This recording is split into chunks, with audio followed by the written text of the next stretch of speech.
విజయనగరంలోని అశోక్ బంగ్లాలో నిర్వహించిన మీడియా సమావేశంలో ఎంపీ కలిశెట్టి అప్పలనాయుడు పాల్గొన్నారు. ఎంపీ మాట్లాడుతూ ఒడిశా భువనేశ్వర్, చంద్రశేఖర్పూర్ జరిగిన ఈస్ట్ కోస్ట్ రైల్వే సమావేశంలో పాల్గొని విజయనగరం జిల్లాకు సంబంధించిన రైల్వే సమస్యలతో చర్చించామన్నారు.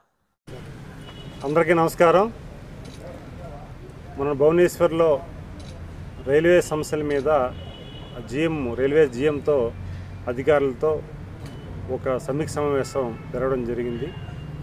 ఆ సమీక్ష సమావేశంలో మన విజయనగరం పార్లమెంట్ పరిధిలో ఉన్న విజయనగరం రైల్వే స్టేషను, అలాగే బొబ్బిలి కానీ, గజపతి నగరం ప్రాంతం కానీ, అలాగే రూరల్ ఏరియాలో ఉన్న రైల్వే స్టేషన్ల మీద పలు సమస్యలపైన విషయాలు చర్చించడం జరిగింది. ఏడాదిలో పెండింగ్ ఉన్న మనకి ఏవైతే ఫ్లైఓవర్ బ్రిడ్జెస్ కానీ, అండర్ బ్రిడ్జెస్ కానీ ఏవైతే మనకి పెండింగ్ ఉన్నాయో, నిర్మాణం అయిన తర్వాత కూడా సమస్యలు ఏమున్నాయో అవన్నీ కూడా ప్రస్తావన చేయడం జరిగింది. చిబురువెల్లి మనకు ఏదైతే బ్రిడ్జెస్ వర్క్ అండర్ పెండింగ్ ఉందో దాన్ని కూడా ఇమ్మీడియట్ కంప్లీట్ చేయమని అడగడం జరిగింది. ఇమ్మీడియట్గా వారందరూ కూడా రియాక్ట్ అయ్యి త్వరలోనే మేము అది జాతికి అంకితం చేస్తామని చెప్పేసి వారు చెప్పడం జరిగింది.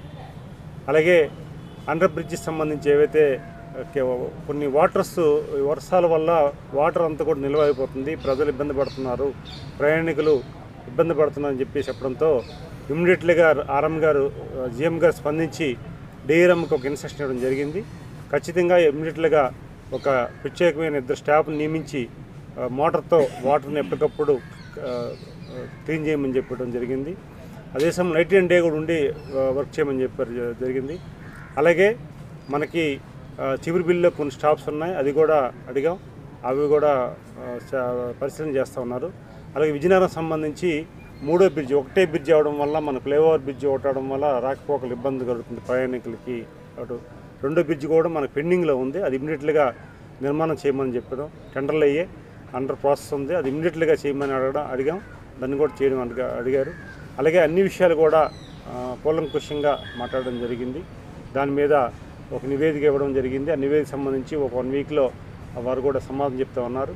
అలాగే ప్రధానమైన సమస్యలు ఏవైతే ఉన్నాయో మన రైల్వే స్టేషన్కి వెళ్ళి చూడడం జరిగింది, దాని మీద కూడా మేము అవడం విషయం జరిగింది. అలాగే ప్రధానంగా ప్రయాణికులకి ఎటువంటి అసౌకర్యం కలగకుండా సౌకర్యవంతంగా ప్రయాణికులకి రైల్వే ప్రయాణికులకి సౌకర్యం కల్పించమని అడగడం జరిగింది. ముఖ్యంగా వాటర్ కానీ, మంచి తాగునీరు కానీ, అలాగే టాయిలెట్స్ విషయంలో కానీ పరిశుభ్రత కానీ పాటించమని, అలాగే ట్రైన్స్ విషయంలో కొన్ని ఏసీ కోచ్లు తగ్గించడం జరిగింది.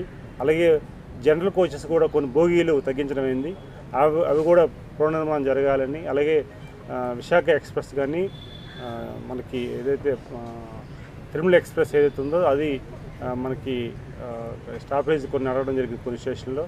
అలాగే మన గోదావరి ఎక్స్ప్రెస్ని ఎక్స్టెన్షన్ చేయమని అడిగాం విజయనగరానికి, దాంట్లో కూడా పరిశీలన చేస్తూ ఉన్నారు. అలాగే కొన్ని స్టేషన్స్ కూడా ఆధునీకరణ చేయమన్నాం, దాని మీద కూడా వివరాలు ఇవ్వడం జరిగిందని మీ ద్వారా తెలియజేసుకుంటాను.